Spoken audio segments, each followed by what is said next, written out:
Hey y'all, I'm James Wright and welcome to my shop. And fine, I'll do it. Shop tours. Yeah, for some reason a lot of people like seeing other people's shops. I'm not 100% sure why, but we'll take you a tour around the shop and show you what I've got. So first, let's start with an overview. The camera is currently in my family room shooting through, well, it's a large opening into the room. And this is the shop. This is where it all happens. This is where I do classes. This is where I shoot videos. This is where I make things. This is the fun place. So we'll start on this side and go around the shop. Over here is where I keep my saw bench, and then I have my kids bench, which is more or less a place where I can put all my videography stuff. On this bench, which is my first bench that I made, this is the one I pull out for classes, but right now on top of it are all of the build projects I'm in the middle of making. Because I shoot things in large chunks with my videographer, that means I usually have a whole bunch of projects I'm in the middle of, and I'll do a little bit from each one extra every time he comes down.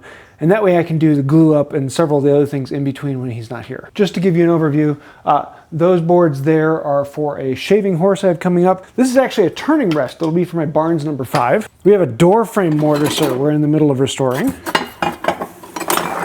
I've got a saw that I'm restoring, but this one I have been working on for a long time and I really need to just buckle down and finish it. A T-Rabbit plane. This will actually be a kit from Reed Planes. Really tiny little smoother. This one was sent to me a long time ago as a little kit to make them, and I thought this would be kind of fun, so this will be coming up soon. Just finished the build video with my daughter, actually making saws together. This one is hers. I sent mine off to its new owner, but I really like how hers came out. It's a nice feel to it. A little small for my hand though. A turning saw, and I'm actually making these with antique boxwood handles that I found. Reproducing an organ pipe. I actually just finished this one. I don't know when the video will be coming out, but it'll be soon here. More parts for the shave horse. And don't look now, but this last pile, this is the boat. Yeah, I know, I'm still working on the boat. It's actually in the shop getting some engine work done on it. And when it comes out, hopefully we'll finish it and get it in the water. Continuing around from the boat project right there, this is actually a stack of more loaner tools. So anytime that there is a plain wellness class in the shop, we have even more tools that people can pick from. As well as all the tools on my wall, we have 4 other sets of tools here. This is my old bench, and currently we have a test going on there. Really looking forward to that. And then I've got my post drill. But let me take you back into this corner and show you some of the magic things back here. This little nook here is actually not too much bigger than my last shop, and this is where I have all of my foot-powered tools. So we've got the Barnes mortiser, the Barnes metalworking lathe, other lathe slabs that are too big for my storage.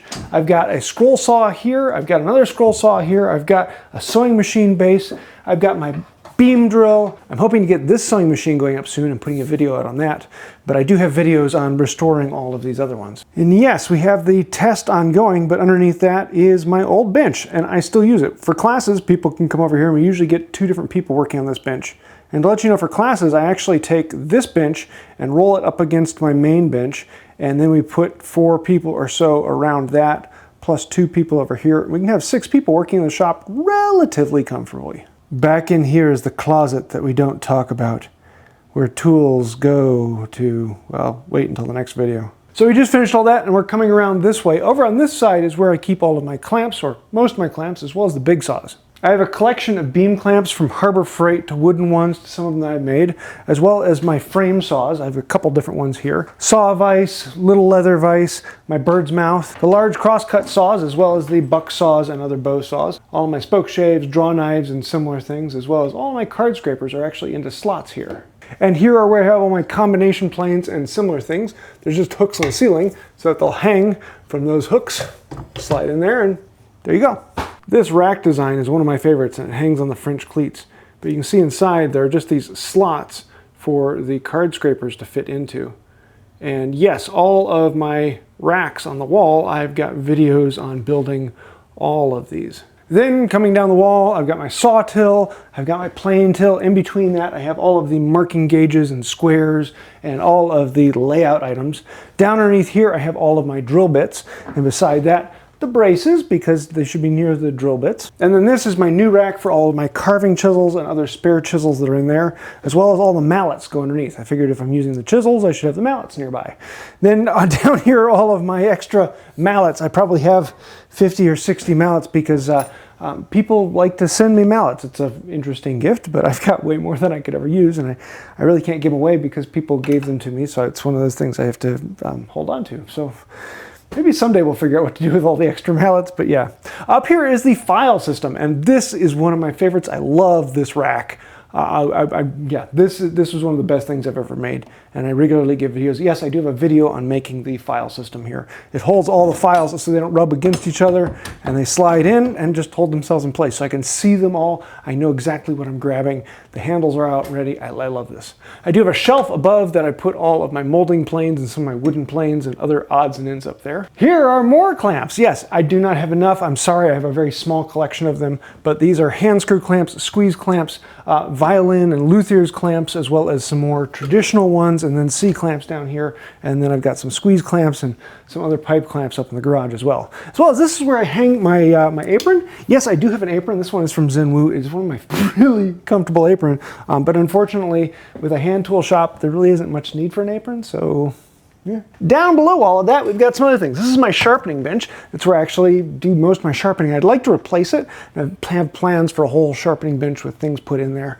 coming out soon. Then I've got my scrap storage. All of this is scrap. A lot of these things are demonstration blocks that I can pull out when I need to show how something is done. But most of it is just stuff that's too nice to give away, but too small to really use, and so you kind of hold on to it for a while. Underneath the bench is where I keep all of the odds and ends that I use generally at the bench, such as the shooting board, bench hooks, oil, vices, clamps, anti-racking blocks. I use these a lot of times for classes, and my panel gauges because I haven't found a better place for them.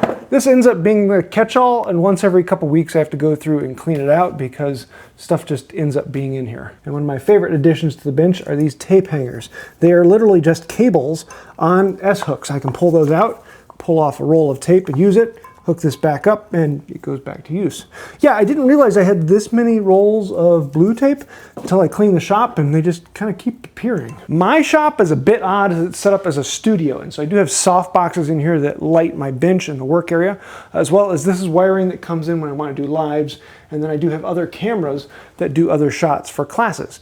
If you do a class online, I actually shoot video from different angles so you can look at it, as well as I've got the TV and other stuff on the wall that is, well, basically just for lives or online classes. So that's the shop, but the opening at the end of my shop goes out into the family room, and I've got a few more things around the corner over here. This is my shop's not big enough area. There are a couple chairs and tables I'm in the middle of or just need to finish up. And then over here is a portion of my quick reference library, so it's a lot of the catalogs and things like that I'll look up for videos. And then over here we have small finished projects, things that I've made over the years. Things that I don't really have a use for, but I wanted to make it to show it. Things like joints that I can pull out from time to time when I need to show how a joint is made and show what it looks like, as well as some of them that I've made for classes and other things. And all this down here, this is MWTCA stuff, as I'm the vice president of membership, so I have to house these things.